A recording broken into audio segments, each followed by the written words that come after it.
बाबा माझ्यासाठी देव आहेत.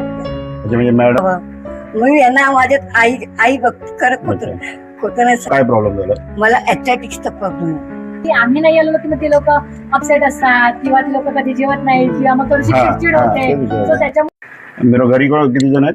घरी आई आहे, भाऊ भाऊज आहे आणि त्यांची एक मुलगी आहे. तुम्हाला काय प्रॉब्लेम झाला? मला ऍथलेटिक्सचा प्रॉब्लेम आहे. अच्छा, मग आता बरे आहेत का? म्हणजे मला चालायला नाही जमत. चालेल. हा आश्रम मध्ये किती वेळ झाला येऊन? आता 5 महिने झाले. 5 महिने झाले. हा कशा प्रकारे इथे सुविधा मिळतात तुम्हाला? खूप छान आहेत आणि आमच्या मॅडम तर बाबा माझ्यासाठी देव आहेत.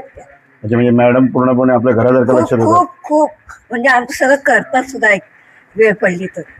अच्छा, हा असं नाही की आम्हाला केअरटेकरच पाहिजे असं नाही. म्हणजे तुम्हाला आता नाही असं नाही म्हणजे एवढं लक्ष देतात मॅडम तुमच्यावरती. देतात. मी घरची तर आठवण येते हा. पण आता ह्या आल्या ना तर असं वाटत नाही की आपलं घरचं कोण हवं. मी यांना माझ्यात आई आई बघते करत होतं अच्छा. खोटं नाही सांगत.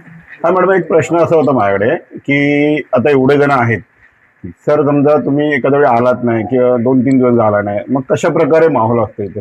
त्यांना कारण थोडंसं त्याचं कारण असं आहे, कारण काही लोक भावनिक असतात. जसं आता काही बोललं तशा कसा तुम्हाला? मी आणि माझे हसबंड दोघंही असतो, त्याच्यामुळे मी नसले तर ते फुल टाइम असतात, हम्म. ते नसले की मी. पण आमच्या दोघांपैकी एक जण कंपल्सरी असतं.